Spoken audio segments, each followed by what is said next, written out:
Hi guys, welcome back to my channel. Today I'm going to show you how you can transform text into comics in Canva PC version.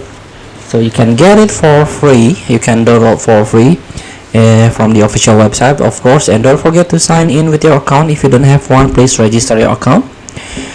Let's get started by click all apps. Here on apps, all apps, then click AI powered.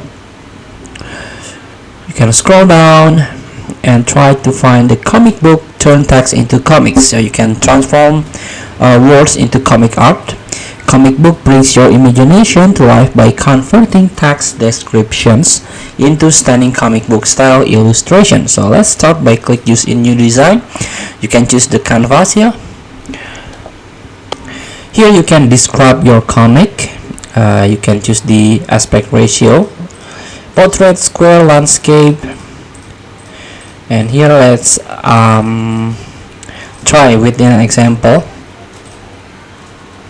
A scientist working in futuristic laboratory with bubbling test tubes generate image. Please wait, this may take a few seconds.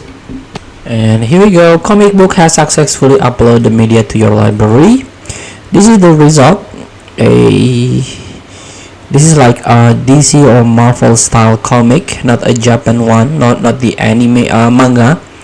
So this is the scientists do a research in lab. So feel free to try. Thank you for watching. Don't forget to comment, like, and subscribe, and also click the text button below. See you in the next video.